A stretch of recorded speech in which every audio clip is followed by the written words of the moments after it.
Hey everyone, this is Mike from the Comic Book Trove, back today with another video, and today I'm going to be taking a look at another top 10 Marvel Omnibuses from my collection. About a year ago now, I took a look at 20 books overall in a couple of videos. I guess you could call this a part 3, because this is going to be another top 10 on top of those ones. So in no particular order, I'm going to be flicking through these today. I'm going to keep it fairly light on spoilers, but I'll give a spoiler warning just in case I do happen to show stuff off or mention something about any of these books that you don't know or don't want to know. But I have reviewed most of these individually at this point on the channel, so I'm not going to focus too heavily on each one. But we're going to start off here with the Conan the Barbarian by Kurt Busiek and Carrie Nord book. Funny thing about this is that all this material in here, none of it was originally published by Marvel Comics. All this stuff was published by Dark Horse during the I think early to mid 2000s. But this book was collected and released a few years ago, back when Marvel still had the rights to Conan before, of course they lost those to Titan more recently. But anyway, so this book was my introduction to Conan comics, and it is really good. It really kind of piqued my interest in wanting to read a lot more Conan and checking out the stuff that came out in the years before this. There's a lot of kind of violence in here. It's quite grim and gritty, quite depressing at times, definitely for mature readers, this one. If you have an interest in, sword and sorcery in general, or of course Conan more specifically, if you're interested, maybe been piqued as to whether or not you'd be, whether or not you'd enjoy the Conan comics, what with how many of these books came out in the last few years, I think this is a great starting point. And based on whether or not you enjoy this, if you have a similar experience to me, you can kind of make the decision one way or another as to whether or not you want to check out further Conan books. But I definitely liked this. I think it's really accessible. You don't need to know anything about Conan prior to jumping in with this one. It starts you off at the very beginning of his life and takes you through, from there. And you just follow him on different adventures. And yeah, so you get a lot of fights, a lot of violence. And all in all, it's just classic sort of Conan the Barbarian sort of stuff. It's really the sort of stuff you think about when you think of Conan, I think. You get a whole lot of it in here. So all in all, a great book. Definitely one that I would recommend to anybody looking to check out any Conan books, or if you've just never got around to that one before. Next up then, I actually showed this book off recently when I took a look at my favourite Silver Age books, and I've ranked some of those. This is the S.H.I.E.L.D. Complete Collection, featuring the work of Stan Lee, Jack Kirby, and Jim Steranko. Initially, this starts off as being a fairly kind of run-of-the-mill Lee and Kirby comic. It's different from a lot of their superhero work, though, because it features Nick Fury and S.H.I.E.L.D., so it's a lot of that kind of super spy stuff, very much in the vein of, stuff like James Bond and Man from U.N.C.L.E. So it's got that fairly, distinct style that separates it from stuff like Fantastic Four and Spider-Man and all that. But the reason I like this book so much, as I said when I ranked the Silver Age books, is not because of the work of Lee and Kirby, although there is some cool stuff there by those two. But it's actually because of the second half of this book. A lot of what dominates the second half of this book is the work of Jim Steranko, who brought such a unique art style to this book. It's just some of the coolest artwork, in my opinion, that there's really ever been. Still looks kind of fresh and innovative and very easy on the eye to this day. It's got a unique look that is just so cool. That's the thing, putting it as simply as possible, it's just so cool. Every time I see it, I'm still kind of stunned and blown away by how great it is. Really just emphasizing again, that this is a run that should be checked out by anybody who's got any kind of interest in this. Unfortunately, it wasn't a longer run. That's the only downside. I just wish that Steranko had worked on that book for longer than he did. Next up then, if we keep things going, we'll look at the Avengers by Kurt Busiek and George Perez, Volume 1. Reprinted not too long ago, this one. This is the late 90s relaunch of the Avengers, following on from the year away that these characters spent off in the original Heroes Reborn story. They all came back, and George Perez was brought on as the kind of superstar artist to relaunch this series. Features some really stunning artwork by him. A real highlight, I think. Some of my very favourite Marvel comic work by Perez is in this book. And, the writing as well is all pretty cool. Some good stories in here. And I think it's just a very accessible Avengers book. If you don't want to kind of go back further and check out Silver and Bronze Age comics, if that's not your thing, then I think this is a good alternative option. It's definitely more modern than that stuff. And it's just a lot of fun. But likewise, if you have read a lot of that earlier Avengers work, a lot of the stuff in here really does come across as being a kind of love letter to Avengers history. There's a lot of references to prior events that if you are an Avengers fan and you've done a lot of reading of this series, then you'll probably pick up and recognize a lot of those and enjoy the little references here and there. Definitely a good Avengers book, something that's well worth checking out, featuring the team. But here I want to move over into something a bit different. So this is Alpha Flight, and this is kind of the Canadian Avengers, really. So this is John Byrne's Alpha Flight. This book, I think, is getting a reprint. Not too far away now, I don't think. I can't remember exactly when that's supposed to be coming out. Apologies, but I think it's not too long off. But anyway, so this is Canada's premier super team, you know. So originally Alpha Flight, they kind of were side characters that featured in a subplot of Uncanny X-Men during the Chris Claremont and John Byrne run on that. And the whole story there was that they were kind of coming to forcibly retrieve Wolverine, who had originally left their organization when he joined up with Professor Xavier and formed the new X-Men back in Giant Size #1. So the Canadian government was sending Alpha Flight to go and bring him back because they were not happy with the fact that he'd left. But beyond that story, you know, the characters stuck around and they feature in a few other things here before you actually get to the Alpha Flight series. So there's an issue here, for example, of Machine Man with Steve Ditko artwork. That's pretty cool. Then issues of Marvel 2-in-1 featuring The Thing. And you get to about 200, just shy of, I think, 250 pages into the book before you actually get to Alpha Flight #1. Some issues of Hulk here as well. But then here you go, yeah, so page 238, technically. You get into Alpha Flight issue 1, and from this point, it's written and illustrated by John Byrne. As a John Byrne fan, you know, it's definitely cool, this series. I think there's a lot of great artwork on show, for, you know, just for a start.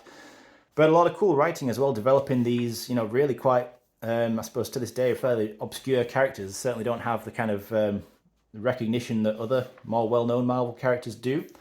But this is a fun series, and I did enjoy reading through this. Some really cool stuff happens in this book. If you're a fan of, you know, John Byrne's other work, then I think you should check this out. I think it's a little bit underappreciated, to be honest. It certainly doesn't get the kind of attention that his X-Men or Fantastic Four work gets. But there's definitely a lot of fun to be had with this series. He does kind of do a fairly typical John Byrne thing, though, and ended up leaving this book before he'd wrapped up the final plot point. So, you know, it doesn't all tie up quite as neatly as it perhaps could have done if he'd stuck around to finish that off. But, you know, overall, a really cool book and definitely something that I think is worth checking out. And it's a good time to do so, what with that reprint coming pretty soon. So if you are interested, keep an eye open for that. But I just want to stick with John Byrne, actually, for this next one and take a look at his Neymar the Submariner run that he did along with Jay Lee. Another book that came out a few years ago now. But like the Alpha Flight one, I think this series, this run, is, again, a little bit of an underappreciated gem. I quite like what this did for the character of Neymar. You know, one key thing that he addressed in here, Byrne, he kind of offered an explanation as to why, throughout his history, Neymar has been a bit of a volatile character with very shifting kind of moral attitudes. So sometimes he's been a hero, sometimes an anti-hero, and sometimes an outright villain. And the explanation given in here is that the reason that happens is because of his half-human, half-Atlantean biology. If he ever spends too much time either in water or above water, it kind of causes some kind of chemical imbalance in his brain, and it makes him kind of irrational and violent. So he needs to basically strike a balance. He needs to be in water and above water, sort of a 50-50 split, which is an interesting idea. But some of the stories in here are really cool. You see a kind of Invaders throwback story here featuring Cap and the original Human Torch, the android Human Torch from the Golden Age. His cousin Neymar, she appears in here as a guest character, supporting character throughout most of the series, actually. So that's pretty cool. You know, it gives Neymar sort of another character to sort of bounce off. Really cool artwork in here, though. The John Byrne stuff is all really good. Of course, as you get towards the end, because it's not just a John Byrne book, you get the artwork of Jay Lee. And he has got a very distinctly different style, as we see pages of here. Really just a very different artist to John Byrne's, I suppose you could say, more conventional work. But what's really cool about this is that Byrne was still writing it. He just stopped doing the artwork. And he managed to tie in the story in such a way that it kind of has a tonal shift that then matches this new much darker, edgier art style that that Jay Lee brings to the series. So it still works really well. You know, you might not like it as much as the Byrne stuff, or maybe you like it more, I don't know. But it still fits the story really well either way. So I was still a fan of these issues. And yeah, really cool stuff. A good book there. And something that's probably worth picking up if you can get your hands on it. Although I think that one might be out of print now. Next up then, take a look at something that's only recently come out really. This is the giant monster that is the Immortal Hulk Omnibus. This huge tome, 1600 plus pages, collecting the entirety of the Immortal Hulk, all 50 issues of that series, plus the relevant one-shots that kind of tie into it, and even the mini-series Gamma Flight that takes place, I think, just after it. But this is a huge book, like absolutely massive, and you know, I praised this a lot when I reviewed it individually, so I will not go over all those points again. Feel free to check that review out if you'd like to, though. But basically, this was just something that is so unique. This did a lot of new stuff with the Hulk. It managed to both pay tribute to Hulk history by bringing in a lot of characters and concepts from previous runs, but then putting a bit of a unique spin on all of that. I think Al Ewing did a really good job writing this book. I think it was clear that he was a big Hulk fan, and he paid a lot of homage and tribute to Hulk history, but as I say, managed to reinvent and put a fresh spin on so many things that this just stands out as being such a unique Hulk story. It's got a lot of kind of body horror elements in it. It's a very dark story, so it may or may not be for you, depending on whether or not that's your sort of thing. I've got a bit of a kind of a liking though for this kind of dark storytelling, so it's really cool. But it ain't just all about the shock factor of the graphic artwork that can be quite disturbing at times. It's a genuinely, in my opinion anyway, intriguing story running throughout this book and this run. And it just kind of got more and more intriguing as it went on for me. And ultimately, you know, and this is important, ultimately I think it did have a pretty good payoff. The ending felt like a proper ending, although it was a little bit weird. Maybe not the very best ending ever, but it felt enough like it wrapped stuff up well enough for me to, you know, to be satisfied with it all in all. But yeah, a really good book, Immortal Hulk, something that is highly recommended by me if you are a Hulk fan and you want to check something out that's a bit different from your typical Hulk comics. That is definitely a good one to go with. Such a huge book, honestly. Right, let's take a look at the Spiderverse and Spidergeddon Omnibus here. So this collects the entirety of those two events, Spiderverse being the first one, Spidergeddon being the kind of sequel event. And yeah, I just thought this was a lot of fun. You know, as a big Spider-Man fan, the novelty here is just something that works for me. The whole concept of having all these many different spider people, spider variants from across the multiverse coming together and taking on this common threat. It was really cool. You know, some of them obviously, you know, there's a lot of different spider people in here. So some are better than others. Some stand out more so than other ones. But yeah, all in all, the central concept is one that I found appealing. And I think the story is genuinely good. And all in all, like I say, it's just cool. You know, I think if you're a big Spider-Man fan, I'd kind of just think you would like this, you know. It's just, yeah, I like this as well. Even this, the classic sort of 60s Spider-Man making an appearance. Honestly, a lot of, I suppose a bit similar to what I said about the Hulk, a lot of kind of loving references that pay homage to previous aspects of Spider-Man history in here, but obviously bringing in a whole bunch of new characters as well. But yeah, overall, gotta say, this is a cool couple of events and a cool omnibus overall. So definitely one that's worth checking out again, as all these books are. You know, they wouldn't be in this list if I didn't think they were good. Let's have a look then. Keeping things with a Spider-Man theme, we've got the Spider-Man 2099 Omnibus, Volume 1. There will be a Volume 2 of this, but that's going to be a book I may not actually get, to be honest, because this is the original classic Spider-Man 2099, all complete, collected in its entirety here. So this, you know, whilst it's a Volume 1, it is kind of a complete book in its own sense if you just want to get that classic run. So this is the story of Miguel O'Hara in the future, 2099, or a possible future of the Marvel Universe anyway. Written almost entirely by Peter David, a lot of the artwork in here by Rick Leonardi, and, you know, it's just good. It's just a fun story. Peter David does what he's always done so well. He manages to pack in a lot of cool humour that manages to land. There's often quite funny moments, but he gives a lot of character development in here as well. So, you know, from the point of reading it from the beginning to the end, you feel like you do see these characters, and Miguel, of course, specifically, go on a cool kind of journey of character development.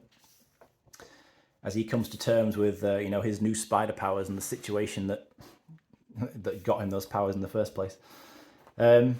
So yeah, a really cool book overall, and one that stands out among stuff that I've read throughout this year so far anyway, as being one of my favourite books of the year. So I had to include it on this list. It's highly recommended. Really cool run actually. But yeah, that's Spider-Man 2099. So yeah. And by the way, let me know what you think about any of these books as I flick through these ones here, you know. Happy to hear thoughts of anybody about any of the stuff I'm talking about, whether or not you like it as much as I do or not so much. But let's have a look at some classic X-Men here next. So this is the Mutant Massacre, the full original event that kind of started that trend of X-Men having these big kind of event storylines that started coming along increasingly frequently after this. But this first one is still really cool and probably my favourite of them all. Certainly during the Claremont era, and well, definitely beyond the Claremont era, because there are a lot of frankly trash 90s events for the X-Men.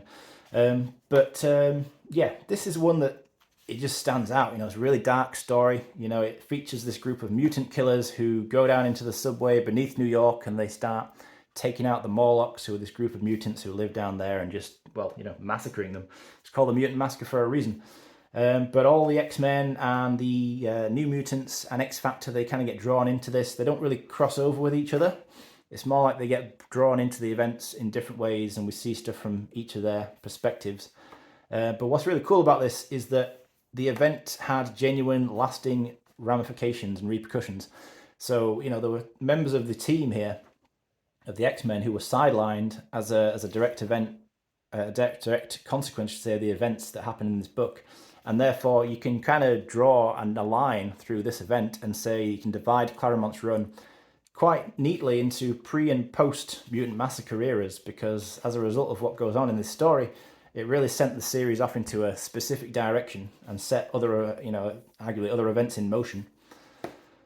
So it was a key event in that sense, and you know, you get a bit of aftermath of that in here as well. So this isn't just Mutant Massacre, you get a few issues that show what happened after that, and then there's the X-Men versus Avengers and Fantastic Four miniseries collected in there as well. So you get a lot of stuff in this book. It's a really cool X-Men omnibus, no doubt about that. And lastly then, we're going to be sticking actually with another X-Men event, and another X-Men event from within Chris Claremont's run. So this is the Inferno book. I don't quite like this as much probably as Mutant Massacre, but there's a lot of fun with this one. And of all those events in the 80s featuring the X-Men, this is probably the most unique. It was the culmination of a lot of kind of long-running story threads. Two key ones, really, I would say. It's the conclusion, really, of the whole Madeline Pryor story, when she had come into the X-Men series as a love interest for Cyclops, following on from Jean Grey having died a while prior to that in Dark Phoenix. Then obviously Jean Grey came back with X-Factor, and that's a whole kind of messy thing. But anyway, yeah, so she went down this dark path and ended up becoming the Goblin Queen. And so we see her leading some kind of demonic forces into New York. At the same time, ongoing with this is the culmination of Ilyana Rasputin magic storyline, and her whole Dark Child saga, and the forces of Limbo trying to, you know, invade and do their thing as well. So there's a lot of different things going on. You know, there's been a lot of build up to all this, and the central concept is just kind of so weird and fun. You know, you've got this demonic force invading New York, and so a lot of crazy paranormal stuff is happening. You've got like cars and fire hydrants and random inanimate objects coming to life and just attacking people. Yeah, it's just a lot, but it's just fun. You know, it stands out as a really unique story. You know, it's quite silly, but also manages to be quite dark at some points as well. And then you get a lot of crossovers in here, and although crossovers in big events are not often the strongest point, they are cool in here, I think, just because, as I say, that central idea, the fact that you've got a pretty much unlimited potential of weird stuff that was allowed to happen because of this supernatural invasion. It meant that you could have characters like the Fantastic Four and Spider-Man and Daredevil and whoever else who feature in the crossovers in here, all kind of witnessing these really bizarre goings on, and it just made for some kind of fun crossover issues, I think. But still, yeah, another really good storyline, a good omnibus, and another key part of Chris Claremont's run. One of the many omnibuses that collect that whole saga, but definitely a standout one. I like that. But that will do that. That'll wrap things up there for now, I think, guys. Hopefully that's been of some interest.